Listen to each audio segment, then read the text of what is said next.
Olá, galera do sexto ano. Vamos então iniciar o nosso capítulo 7, que vai falar sobre as questões do relevo na sua forma superficial. No sexto capítulo, nós trabalhamos aí a formação do relevo. Como é que o relevo ele se forma? Quais são os principais agentes que estão dentro da crosta terrestre que faz com que o relevo ele se transforme nas variáveis fáceis que nós temos hoje. E nesse capítulo aqui, que é o 7, nós vamos trabalhar com o relevo modelado, Ele já feito através de tectonismo, através de vulcanismo, e ele sendo modelado aqui através de alguns agentes que nós vamos interpretar agora, falar um pouco mais dele agora. Antes de iniciarmos nossa discussão aí, nós vamos falar sobre a questão do relevo, Está falando do relevo.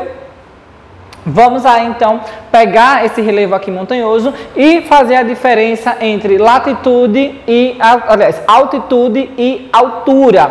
Qual é a diferença entre altitude e altura, O nome parece ser muito similar um com o outro, Porém, altura eu posso medir em qualquer lugar. Tanto um como a outra se refere a tamanho, se refere a extensão, se refere a medida, tá? Porém, a altura eu posso tirar a medida em cima de uma árvore, em cima de uma montanha, em cima de uma mesa, em cima de uma cadeira, qualquer lugar eu tiro a altura de um objeto, certo?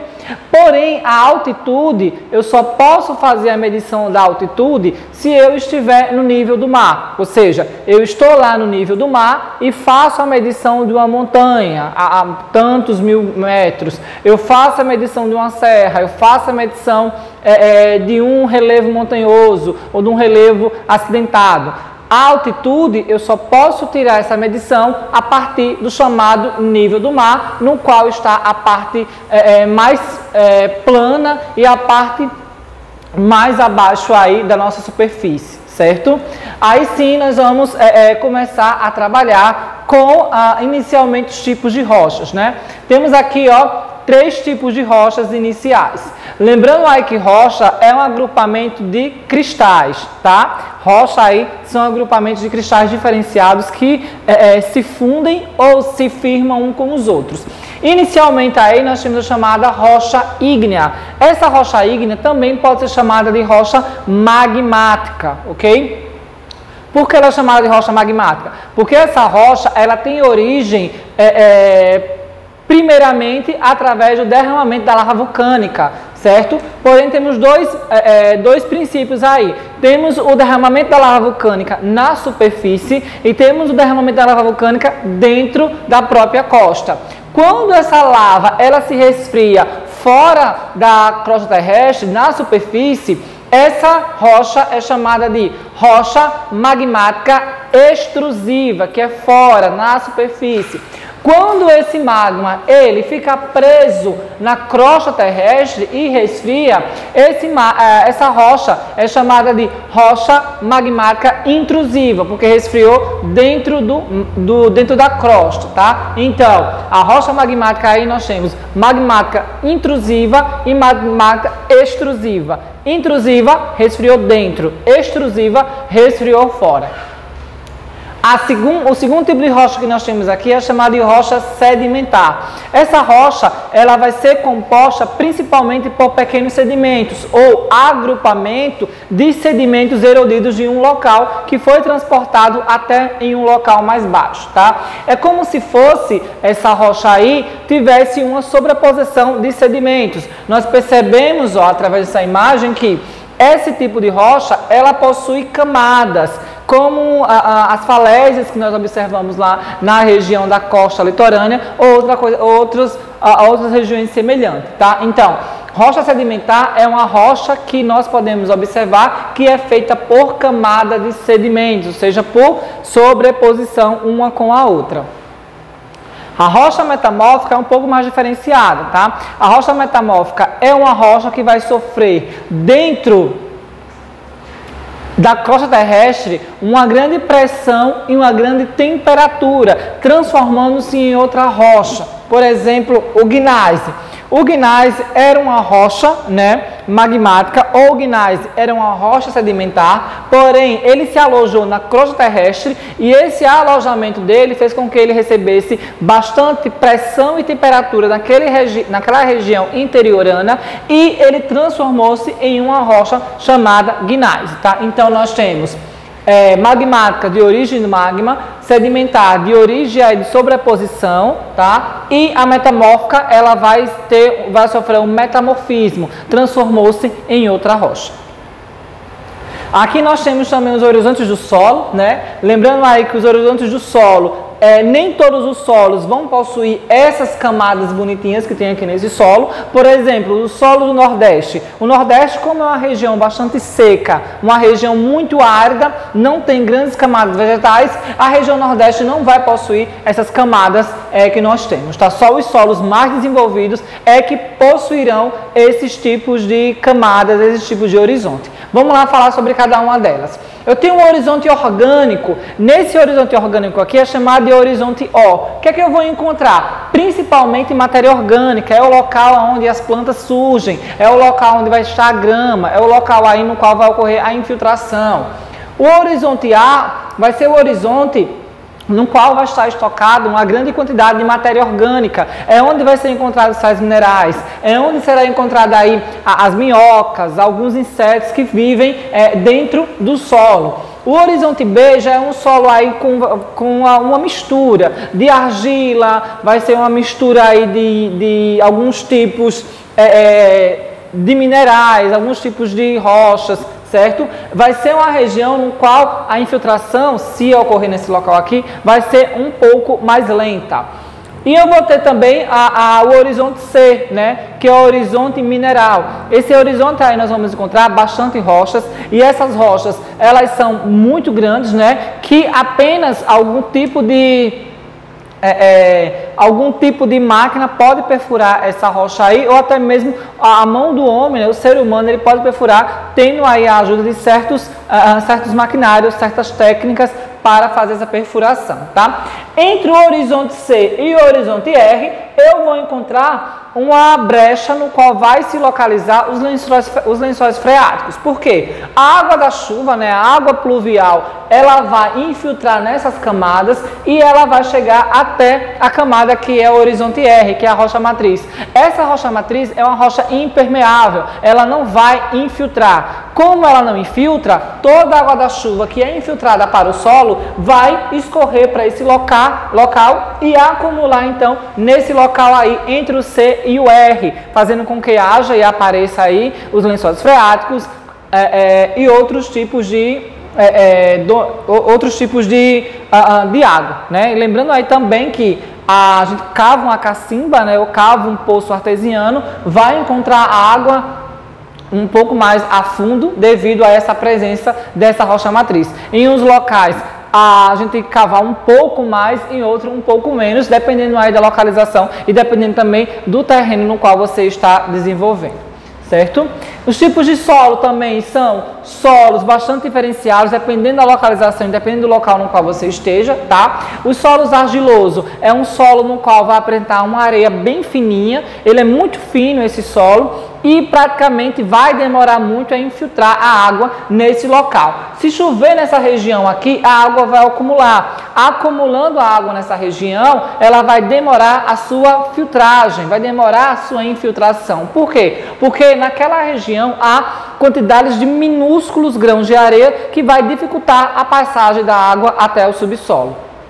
Já no terreno arenoso é o contrário. No terreno arenoso, a porosidade é bastante forte, fazendo com que a água ela infiltre rapidamente caso caia em uma região de terreno arenoso, tá? Então, sempre vai ser um contrário do outro. A mesma coisa acontece com o solo umífero. Um solo umífero é um solo rico em matéria orgânica, é um solo no qual vai ser praticamente voltado para a agricultura, já que você vai ter matéria orgânica e vai ter bastante sais minerais para fazer com que aquela agricultura se desenvolva tranquilamente. Já em um solo calcário, é um solo bastante pobre em nutrientes, É um solo que possui bastante acidez e um solo aí que requer que você tenha uma correção naquele solo para que comece a sua produção, a sua agricultura. Então, solo calcário, um solo baixo, pobre em nutrientes. Solo umífero é um solo aí totalmente voltado para o desenvolvimento da agricultura. E nós temos os agentes endógenos, no qual nós já vimos no capítulo anterior, né? Quem são os agentes endógenos? O tectonismo, né? Que faz com que as placas tectônicas entrem em constante movimento, essa dinamicidade faz com que elas desenvolvam praticamente as placas tectônicas, né? Essas placas tectônicas aí vão se chocar, elas vão se distanciar ou até mesmo deslizar uma com a outra, né? O vulcanismo, que faz com que haja o escoamento da lava para a região da superfície, destruindo ou produzindo novos tipos de rochas.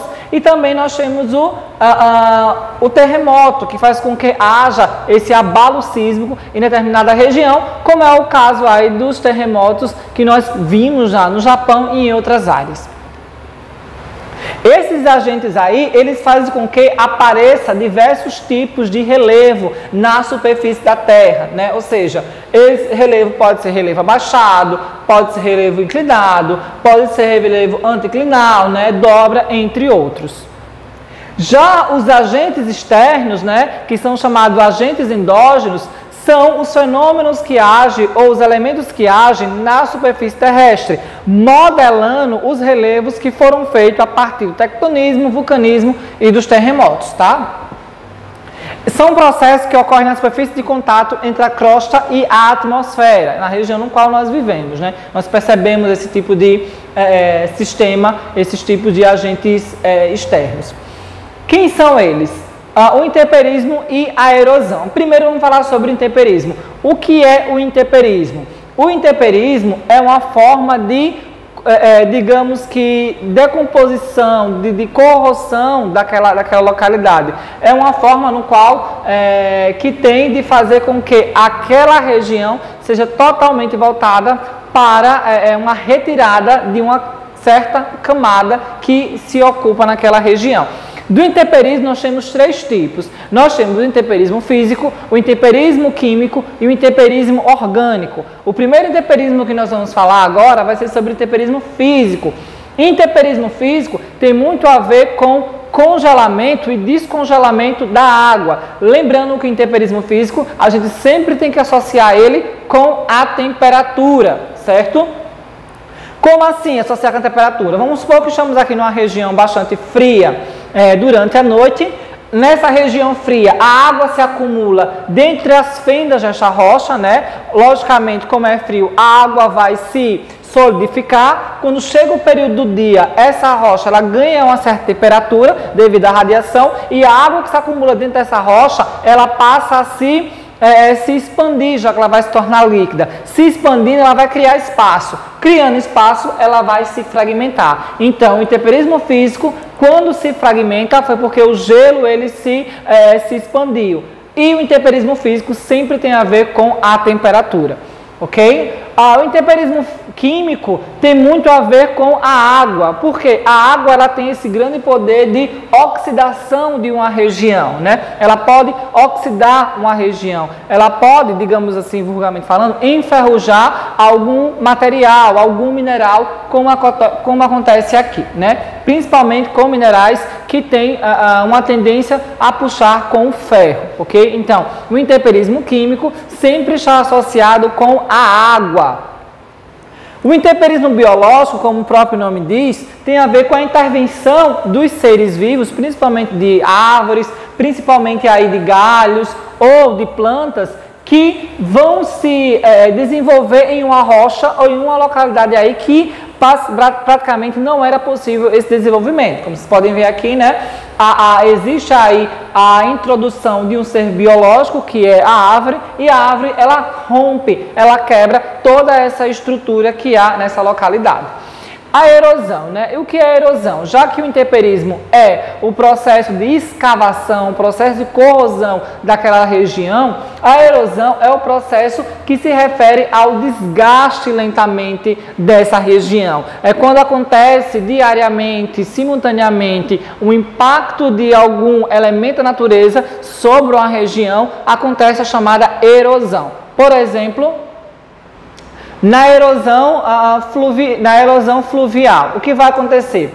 O rio é o principal agente dessa erosão, tá? Erosão fluvial, o principal agente aí é o rio. Por quê? O rio, há milhões de anos, passa por esse mesmo local aí, ó. Fazendo esse percurso, o rio, como ele segue um fluxo, esse fluxo começa a fazer, digamos, o esculpimento dessa região. Quando ele esculpe essa região, ele vai levando milhares de partículas com eles. Essas partículas estão aos arredores dessas rochas aqui, ó. E com o passar do tempo, ele começa a fazer essa escavação, começa a fazer esse esculpimento. Então, nessa região que é o Grand Canyon e a mesma região, ou semelhante, né, região aqui no Nordeste brasileiro, que é o Rio São Francisco, que também tem esses cânions, foi praticamente esculpida pelo rio. Então, o rio, sua principal erosão, né, vai ser a erosão fluvial. O segundo aqui nós temos a erosão pluvial, que é feita principalmente pela força da água da chuva. Quando a água da chuva cai em uma determinada região, principalmente região essa que não é impermeabilizada, essa região ela vai ser totalmente devastada pela força da água da chuva. E a água da chuva vai levar tudo que tiver pela frente. Essa região aí é chamada de erosão pluvial. Uma é fluvial e a outra é pluvial, tem a ver com a pluviosidade, tá? Acontece também grandes fendas que ficam no solo, né, devido aí à abertura de crateras. Então, aquelas crateras que a gente pode perceber e pode ver nitidamente, foi feita através da grande força da água da chuva, aquela escavação que ela fez durante esse período.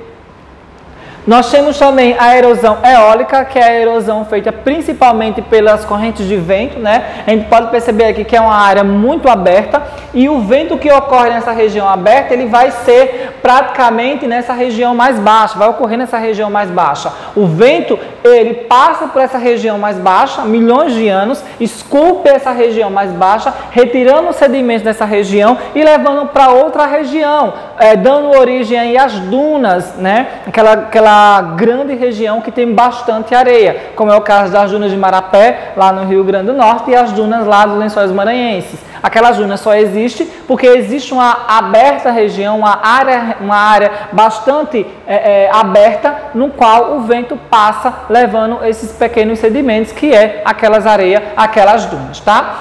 A outra erosão aqui, nós temos a erosão marinha. A erosão marinha vai ser provocada principalmente pela força da água do mar. A força da água do mar, quando tem aí aqueles grandes períodos de ressaca, que são aqueles períodos no qual as marés estão muito fortes e muito altas, começa a esculpir toda aquela região litorânea e mostra principalmente o desenvolvimento das falésias, que são aqueles grandes paredões que ficam entre a costa marinha e o mar, tá? Aqueles paredões que são esculpidos pela força da maré e pelas forças do vento que correm aí em direção à maré, ok? E também nós temos a erosão glacial, que é feita principalmente pelo derretimento das geleiras. Esse derretimento aí faz com que haja, né, grande desmoronamento, faz com que haja aí avalanches e faz também crescer os níveis dos oceanos. Além disso, nós também temos a ação antrópica, que fala o livro de vocês, né? A erosão antrópica é feita pela força do homem. Quando o homem faz a devastação de algum lugar, o homem ele degrada algum tipo de bioma ou outro tipo de região aí, essa erosão é chamada de erosão antrópica, a erosão feita pelos seres humanos. A estrutura geológica do mundo inteiro, né, assim como a do Brasil, é praticamente feito por escudos cristalinos, bacias sedimentares, terrenos vulcânicos e terrenos aí cristalinos, tá? Como mostra aqui, ó, o nosso livro, temos essa estrutura geológica. Então nós temos aí 4 tipos de terrenos, os 3 principais, né? Os 3 principais são os terrenos cristalinos, que são as regiões que são marcadas principalmente no qual não haverá erosão devido à cristalização daquela região. Nós também temos os terrenos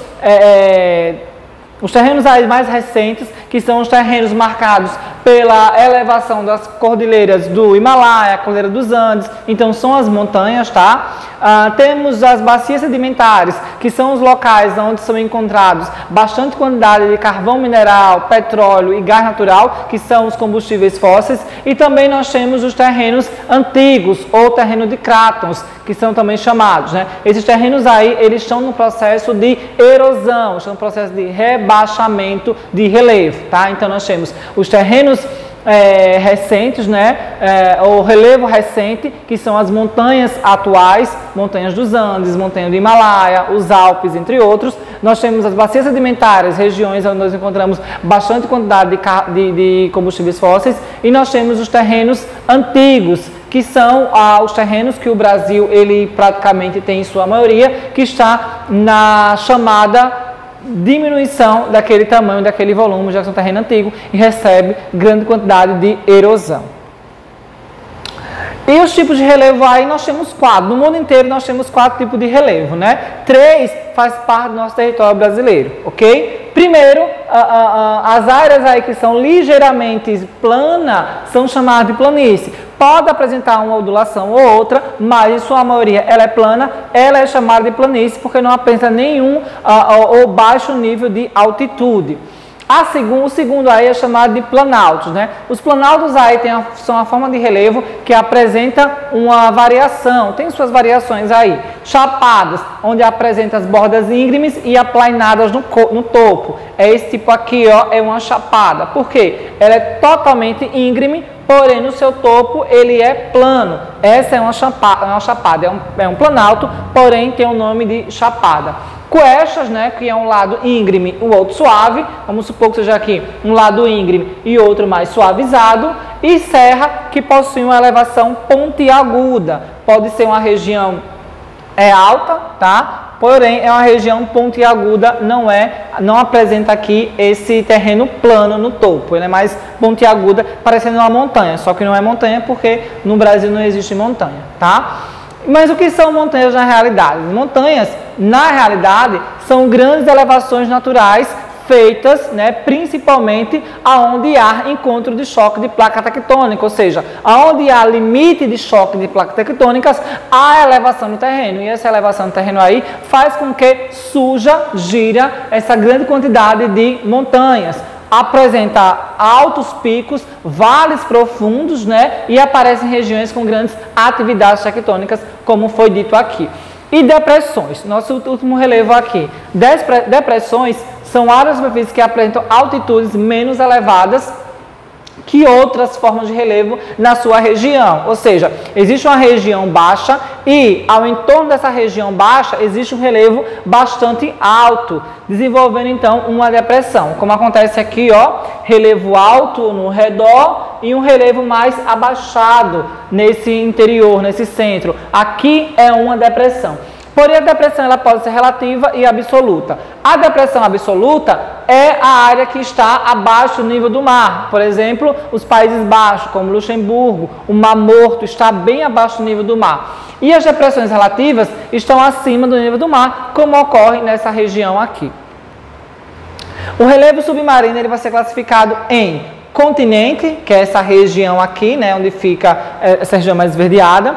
Plataforma continental é essa região no qual a gente fica se banhando, né? A região no qual a gente pega, toma banho de mar. Temos o talude, né? Talude é essa região de inclinação no qual tem a praia, porém tem um precipício. Esse precipício aqui é chamado de talude, certo?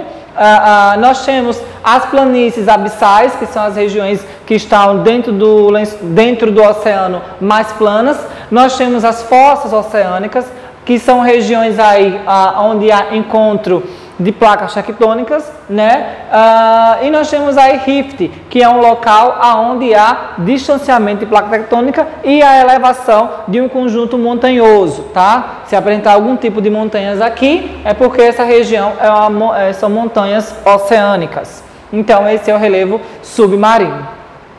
Sobre o relevo terrestre, como nós vimos aí, apresenta os 4 tipos de relevo, né? As planícies, que são essas regiões mais baixas, as planícies, elas estão sempre em verde, tá? Que é 0 grau. É bom lembrar aí que regiões de um mapa que apresentam áreas verdes, estamos falando de relevo, são regiões mais baixas. Regiões do mapa no qual apresenta áreas em amarelo, são regiões de planalto.